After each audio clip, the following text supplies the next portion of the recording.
এ জীবনে না করিলাম বন্দেগি, এ জীবনে না করিলাম বন্দেগি, গুনাহ করে কাটাইলাম জিন্দেগি। তওবা করে আবার তওবা ভাঙ্গিলাম, তওবা করে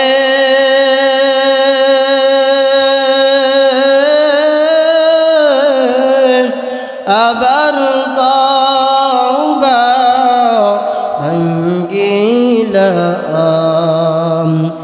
অবশেষে খাঁটি তওবা করিলাম। সকলেরই দরজা হইতে মওলা ফিরিয়া,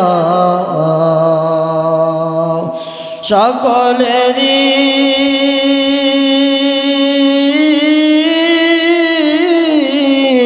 দরজা হইতে ফিরিয়া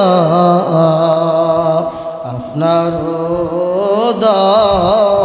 দরজায় রইলাম ফরিয়া।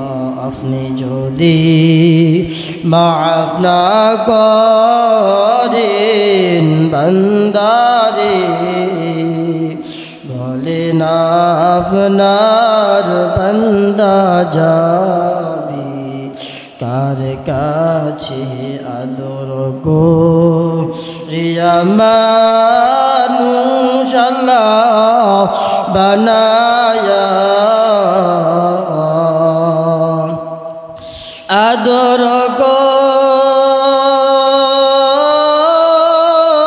করিয়া মানুষ আল্লাহ বানায়া, কেমনে দিবা জাহান্নামে ফেলিয়া, কেমনে দিবা জাহান্নামে ফেলিয়া। আল্লাহ সুবহানাহু ওয়া তাআলা কুরআনুল কারীমে ডাক দিয়া কয়, وقضى ربك ألا تعبدوا إلا إياه وبالوالدين إحسانا। আল্লাহ সুবহানাহু ওয়া তাআলা আয়াতের মধ্যে ডাক দিয়া কয়,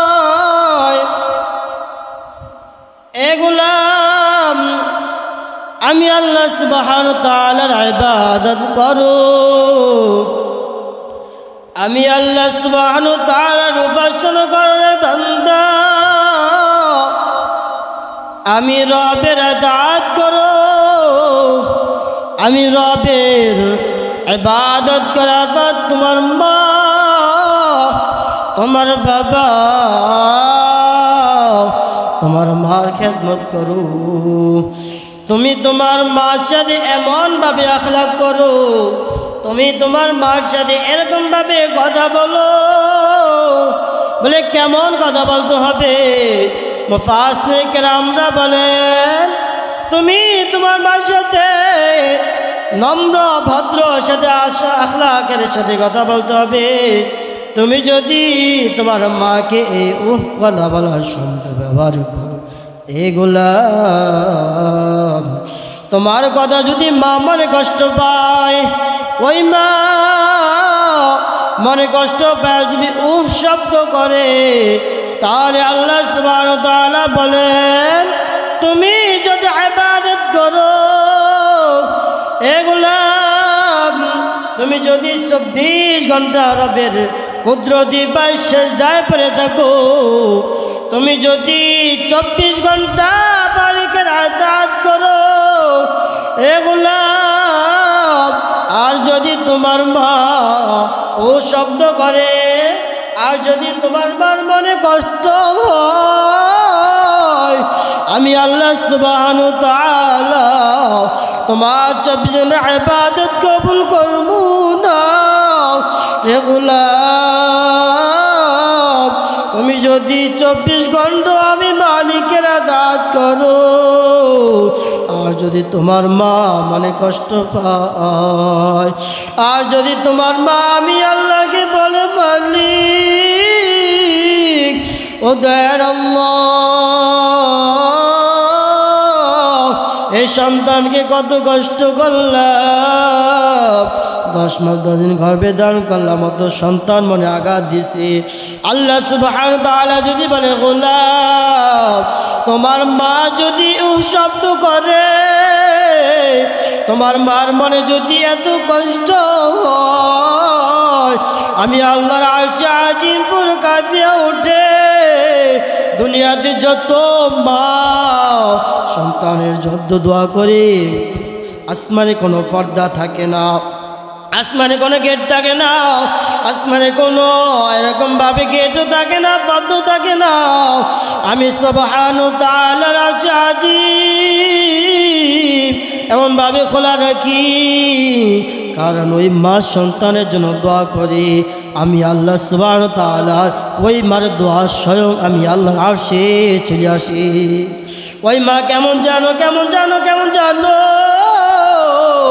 এর গোলাম আল্লাহ রাসূল মুহাম্মদ মুস্তাফা সাল্লাল্লাহু আলাইহি ওয়াসাল্লাম হাদিস শরীফে ফরমায় ওমা জান্নাতুকা ওয়া নারুকা। আল্লাহ সুবহানাহু ওয়া তাআলা বলেন তোমার পিতা মাতা সন্তুষ্ট, তোমার বাবা, তোমার মা, তোমার বাবা যদি সন্তুষ্ট থাকে, আমি আল্লাহ তাআলা সন্তুষ্ট। জান্নাতুকা ওয়া নারুক, আল্লাহ রাসূল বলেন তোমার মা তোমার বাবা যদি সন্তুষ্ট হয়, আমি আল্লাহ তাআলা সন্তুষ্ট হয়ে যাই। তোমার মা তোমার বাবা পায়ের নিচে জান্নাত। এর গোলাম তুমি যদি দুনিয়াতে জান্নাত কামাই করতে হয়, তুমি যদি দুনিয়াতে জান্নাতের সার্টিফিকেট পাইতে হয়, তোমার মা তোমার বাবার খেদমত করো, তোমার মা তোমার বাবার ভালো ব্যবহার করো। এর গোলাম ওই মা ওই বাবা আমার জন্য তোমার জন্য কত কষ্ট কত মায়া জানো। ছোট্ট সংসার, গরিব সংসার, বাবা নাই, ছোট্ট সংসার, ছোটবেলায় বাবা মরিয়া যায়, মা পরের বাসায় কাজ করে, পরের বাসায় কাজ করিয়া মা নিজে না খাইয়া সন্তানকে খাওয়ায়। ওই মা সন্তানকে স্কুল দিয়া দিছে, মনে মনে ধারণা করে সন্তান বড় ইঞ্জিনিয়ার হবে, মনে মনে কিনারছে সন্তান বড় অফিসার হবে, আর আমি মা ঘরে বসে আরাম করমু। একটা সময় যখন হাই স্কুল ভর্তি হয়, হাই স্কুল যখন ভর্তি হওয়ার পর এবার যখন পরীক্ষা দিবে, এবার হেডমাস্টার ডাক দিয়া বলে সন্তান, এর সন্তান ভর্তি হইছ, পরীক্ষা দিবা, 3-4 হাজার টাকা লাগতে পারে। যখন এ কথা বললো, বলার পর সন্তান মুখমলি, সন্তান কোনো কথা বলে না, সন্তান মাথাটা রিসমি দিয়া ঘরের মধ্যে আসিয়া বসিয়া মায়ের অপেক্ষা করে। মা যখন আসলো, আসা বলে মা, ও মা আমার পড়ালেখা করতে ভালো লাগে না, ও মা তোমার কষ্ট আমার আশয় না, ও মা তুমি পরের বাসায় কাজ করো, পরে তোমাকে কত কথা বলে, কত ঝালগালারি করে, ও মা আমার আশয় না, আমি এখন থেকে কাজ করবো, তুমি ঘরে থাকবা। যখন কথা বলো, বলার পর মা বলে সন্তান কি হয়েছে বল, এর সন্তান তোর কি হয়েছে বল। বলে মা আমার কোনো কিছু হয় নাই, তোমার কষ্ট আমার আর ভালো লাগে না, আমার আর সয় না। যখন কথা বলো, বলার পর এবার মা ডাক দিয়া বলে সন্তান আমি মা তোমাকে 10 মাস 10 দিন গর্ভে ধারণ করলাম, আমি মা তোমাকে গর্ভে ধারণ করেছি, তুমি আমাকে গর্ভে ধারণ করো নাই, সন্তান কি হয়েছে বল। তখন এ কথা বলো, এক পর্যায়ে সন্তান বলে মা আজকে আমার হেডমাস্টার ডাক দিয়া বলছে যদি পরীক্ষা দিতে হয় তাহলে 3-4 হাজার টাকা লাগবে। ও মা তুমি তো টাকা দিতে পারবা না। যখন এ কথা বলো, বলার পর মা বলে বাজান এই কথা আগে তো বলবি। এ কথা বলার পর মা ঘরের ভিতরে যায়, ঘরের ভিতরে যাওয়ার পর ট্রেন থেকে 3-4 হাজার টাকায় না সন্তানকে দেয়। দেওয়ার পরে বলে সন্তান নে নিয়া পরীক্ষা দে। এই কথা বলার পরে সন্তান পরীক্ষা দিল। এক সময় সন্তান বড় হয়ে গেল, এক সময় সন্তান মা সন্তানকে বিবাহ করে দেয়। এক পর্যায়ে সন্তান এক অফিসের বস, এক অফিসের মালিক। এখন সময় সন্তান বোর কথা ধরিয়া মাকে মারে। আজকে আমাদের বর্তমানে দেখা যায় স্ত্রীর কথা ধরিয়া আজকে আমরা আমাদের মা বাবাকে মারি। এর সন্তান তুমি কেমন সন্তান হয়েছ, তুমি কি একটু চিন্তা করতে পারো না?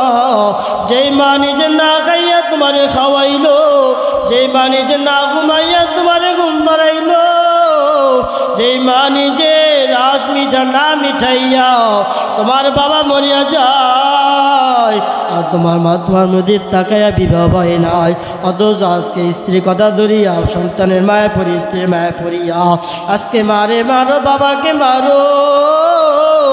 আল্লাহ বলেন রে গোলাম আজকে তুমি তোমার স্ত্রীর কথা ধরিয়া মাগা তুলছো, কালকে কিয়ামতের ময়দানে তুমি আল্লাহর আদালতে কি জবাব দিবা? ঘটনাক্রমে সন্তান বড় হয়ে যায় আর মাকে মারি। মা আল্লাহ কাছে দোয়া করতেছে আর বলে ও আল্লাহ আমার সন্তানের ঘরে তুমি একটা সন্তান দাও, একটা সন্তান দাও, একটা সন্তান দাও। এখানে যখন বললো, বলার পর ওই মা তো আল্লাহ কবুল করেছেন। মুফাসসির কেরামরা বলে মা বাবা তো আল্লাহ খালি ফিরায় না, সন্তানের জন্য যদি মা দোয়া করে আল্লাহ বলে ফেরেশতা দেখ ওই মা বাবাকে সন্তান খাওয়ান দেয় না, ওই মা বাবাকে সন্তান তত লাশ নেয় না। অথচ সন্তান বিপদে পড়ছে, মা সেজদা পড়িয়া যায়, মা সেজদা পড়িয়া আমি আল্লাহর আদালতে দোয়া করে দরখাস্ত করে রে মালিক আমার সন্তান অসুস্থ, আমার সন্তান বিপদে তুমি হেফাজত করো। আল্লাহ সুবহান তাআলা এইভাবে দোয়া করতে কবুল করতে থাকে। যাই হোক ঘটনাক্রমে সন্তানের ঘরে একটা পুত্র সন্তান হলো। ঘটনা শেষ। একটা পুত্র সন্তান হওয়ার পর হঠাৎ একদিন সন্তান অফিস থেকে রাত্রির বাজে একটা, সন্তান 1টা বাজে ঘরে আসা দেখে তার বিবি তার সন্তানকে নিয়ে, ওই বিবি সন্তানকে নিয়ে আনন্দ করে। স্বামী ডাক দিয়া বলেন স্ত্রী আমার আমি অনেক কষ্ট করে অফিস থেকে আসলাম, আমি অনেক মেহনত করে আসলাম, আমি একটু রেস্ট নিব, তোমার সন্তানকে তুমি একটু সরাও। এবার স্ত্রী ডাক দিয়া বলে রে প্রাণের স্বামী আমার তুমি তো জানো না আমি এই সন্তানকে কত কষ্ট করে লালন করলাম। এর স্বামী আমার তুমি তো জানো না আমি এই সন্তান 10 মাস 10 দিন গর্ভে ধারণ করলাম, কত কষ্ট মা আমি করেছি তুমি জানো। আমি মা ঠিক মতো খানা খাইতে পারি নাই, আমি মা ঠিক মতো ঘুমাইতে পারি নাই। এর স্বামী তুমি কি জানো আমি মেয়ের সন্তানের জন্য তুমি স্বামী তোমাকে ছাড়তে আমি প্রস্তুত। ধনে কথা বললো স্ত্রীর মুখে স্বামী কথা শোনার পর এবার ওই যুবক এবার লাফ দিয়া বলে হায় হায় আমি কি করলাম। এটা বলার পরে বলে ও আমি কি করলাম, আমার মাও তো আমার নিয়ে এত কষ্ট করলো, আমার মাও তো আমার নিয়ে এত কষ্ট মুজাহাদা করলো। এক সময় সন্তান মায়ের দরজায় হাজির। এবার মাকে বলে মা ও মা দরজা খুলো। এখন যখন বলার পর মা বলে না না না আমি দরজা খুলবো না। ও বাজান গতকালকে আমারে মারছো, ওই ব্যথা আমার ঘাট থেকে এখনো যায় নাই। এ সন্তান, গতকালকে আমি মারে মারছো, ওই ব্যথা এখনো যায় নাই। এ সন্তান, আমি তোর বউর সাথে কোনো কথা বলি নাই। এ সন্তান, আমি তোমার বউর সাথে কোনো ধরনের কথা বলি নাই। এ সন্তান, রাত পরে আগে আমি মা চলে যাও। এ সন্তান, আজকে যদি আমি মাকে মারো, এ সন্তান, আমি মা আজকে মরে যাবো আর বাঁচবো না। একদা বলে পরে মা বলে, ও মা, সন্তান বলে, মা দরজা খোলো। তুমি যদি দরজা না খোলো গো মা, তুমি যদি দরজা না খোলো ও মা, আমি দরজা ভাঙিয়া ঘরে ঢুকবো। একদা বলার পর মা ভয়ে ভয়ে ডর অবস্থায় দরজা খুললো। দরজা খোলার পর ওই সন্তান মা পা জড়াইয়া কাঁদে আর বলে, মা গো মা, ও মা, আমার জীবন আমার মরণ তোমার হাতে। ও মা, তুমি যদি আমাকে মাফ না করো, আল্লাহ আমাকে মাফ করবে না। ও মা, আমি আজকে অফিস থেকে আসার পর ও মা, আমি দেখলাম আমার স্ত্রী আমার সন্তানকে নিয়া, ও মা, আমি দেখলাম আমার সন্তানকে লালন করে আদর করে আর ঘুমায় না। আমি আমার স্ত্রী জিজ্ঞাসা করলাম, ও স্ত্রী আমার, আমি ঘুম যাবো রেস্ট নিব। আমার স্ত্রী আমাকে বলছে, মা, তোমার মতো স্বামী দরকার নাই, আমার সন্তানই আমার যথেষ্ট।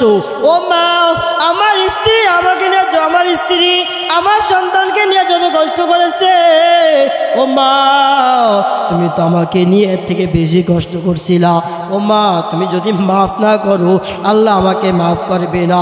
সন্তান যখন এইভাবে কানো তুমি করতেছে, বলে, মা, তুমি যদি আজকে মাফ না করো, ও মা, আমি পারবো না।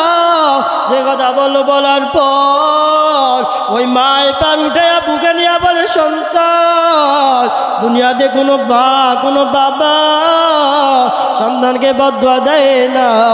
দুনিয়াতে কোনো মা সন্তানকে যত্ন বদুয়া করে না। ও সন্তান, আমি আল্লাহ কাছে একটাই দোয়া করছি আর বলছি, আল্লাহ আমার সন্তানের ঘরে একটা পুত্র সন্তান দাও। ও সন্তান, তাহলে তুমি বুঝবা আমি মা তোমাকে নিয়ে কত কষ্ট করেছি। যখন সন্তান এবার হাসি মুখী মাকে নিয়ে আনন্দ করে, আল্লাহ সুবহানাহু ওয়া তাআলা বলেন, ওয়াকাদা রাব্বুকা আল্লা তা'বুদু ইল্লা ইয়্যাহু ওয়া বিল ওয়ালিদাইনি ইহসানা। আল্লাহ বলেন, আমি আল্লাহর ইবাদত করবা, আমি আল্লাহ তাআলার উপাসনা করবা, এর পাশাপাশি তোমার মা বাবার খেদমত করো। তোমার মা বাবা যদি সন্তুষ্ট হয়, আমি আল্লাহ সুবহানাহু ওয়া তাআলা সন্তুষ্ট হয়ে যাব। আর আমি আল্লাহ তাআলা সন্তুষ্ট হলে কি করবো জানো রে বললাম, ওই কাল কিয়ামতের কঠিন সময়, ওই তপ্ত রৌদ্র সময়, ওই সূর্যের মাথা আসবে, একদিকে জাহান্নামের আওয়াজ, আরেকদিকে আমি আল্লাহ কহরের আওয়াজ, আরেকটা জমি তামা হয়ে যাবে। ওই সময় আমি আল্লাহ তাআলা তোমাকে আর সাজিমে নিচে সাদি। জীবনের মূল কষ্ট মায়ের প্রসব বেদনায়, সাত আসমান সাত জমিন তখন মায়েরই মাথায়। জীবনের মূল কষ্ট মায়ের প্রসব বেদনায়, সাত আসমান সাত জমিন তখন মায়েরই মাথায়। এমন মাকে কেমনে আজি, এমন মাকে কেমনে আজি যাব আমি ভুলিয়া। ও আমার প্রাণের মা, মা গো মা, কোথায় গেলে মোরে ছাড়িয়া।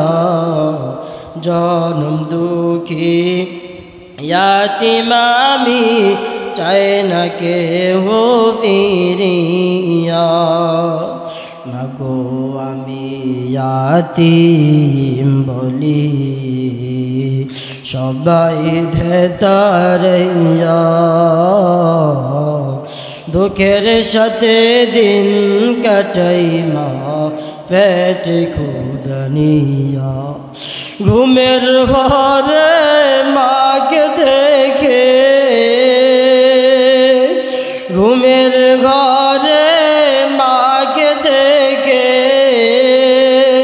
কেন্দে দেই বুক বাসাইয়া ও আমার প্রাণের মা মা গো মা কোথায় গেলে মোরে ছাড়িয়া জনম দুঃখী ইয়াতীম আমি চাই না কেউ ফিরিয়া আমি যখন ছিলাম আমার মায়েরই উদরে